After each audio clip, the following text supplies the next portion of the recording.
তুমি হাজাৰ বিচাৰিলেও মোক নোপোৱা।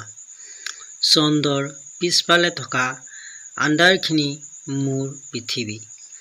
তুমি চন্দ্ৰ হৈ থাকিলে ক'ত পাবা? কোনে কয় মই মিছা কথা নকওঁ? এবাৰ কেনে আছো সোধা, উত্তৰ পাবা। যিয়ে সঘনাই কাপোৰ সলনি কৰাৰ হেঁপাহ ৰাখে, তেওঁ শেষ মুহূৰ্তত ক'বৰো সুযোগ নাপায় যে কফনটো ঠিক নহ'ল। হায়ৰে দুনিয়া। সৰা পাতে আমাক ইয়াকে শিকাইছে যে বোজা হৈ পৰিলে আপোনজনো সংগ এৰি দিয়ে। প্ৰেমত আমি দুয়ো প্ৰতাৰিত হ'লোঁ।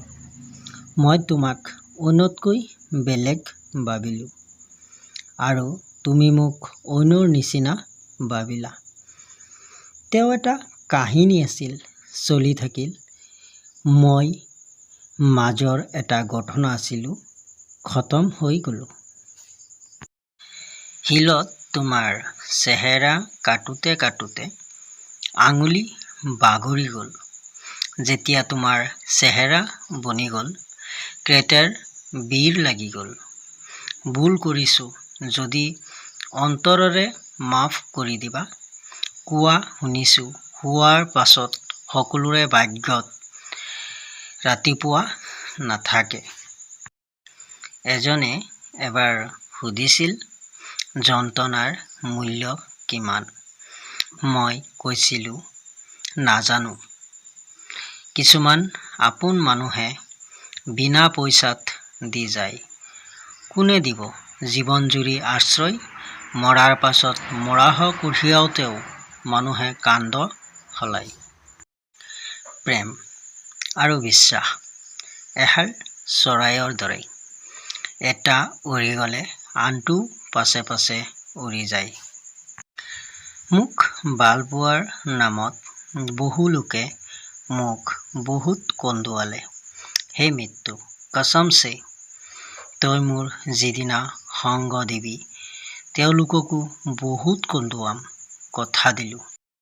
এটা সম্পৰ্ক কৰিবলৈ দুজনৰ প্ৰয়োজন আৰু ভাঙিবলৈ এজনেই যথেষ্ট। আমি পাৰফেক্ট নহ'লেও বিশ্বাসযোগ্য হোৱা খুবেই প্ৰয়োজন। সেইজনক আপোন কৰি লওক যিয়ে সমাজত আপোনাক চিনাকি কৰি দিবলৈ লাজ নকৰে। অকলশৰীয়া হৈ যায় সেইসকল লোক যি নিজতকৈ বেছি আনৰ কেয়াৰ কৰে। প্ৰয়োজনত অতি বিশ্বাসী ও অতি নিৰ্ভৰযোগ্য ব্যক্তি হিচাপে পৰিচিত আৰু প্ৰয়োজনৰ শেষত অৱহেলিত ব্যক্তিলৈ ৰূপান্তৰিত হয়। সময়বোৰৰ কথা নাজানো, কিন্তু মানুহবোৰ সঁচাই সলনি হৈ যায়। সম্বন্ধ এটা তেতিয়াহে জীয়াই থাকে যেতিয়া সম্বন্ধটো হৃদয়ৰ পৰা আৰম্ভ হয়, প্ৰয়োজনৰ পৰা নহয়। বেলেগক দিয়া কষ্টবোৰ এদিন যেতিয়া নিজে অনুভৱ কৰিবা, বুজিবা কিমান বিৰক্তিকৰ হ'ব পাৰে সময়বোৰ। সময়বোৰ সদায় একেই হৈ নাথাকে। কান্দিব সেইজনেও লাগে যি সদায় আনক কন্দুৱায়। দুখবোৰ সদায় চকুপানী হৈ প্ৰকাশ নাপায়। কেতিয়াবা কেতিয়াবা এটা মিঠা হাঁহিৰেও প্ৰকাশ পায়। কেতিয়াও নিজৰ স্বাৰ্থৰ কাৰণে অন্যৰ সজোৱা সপোন নাভাঙিব।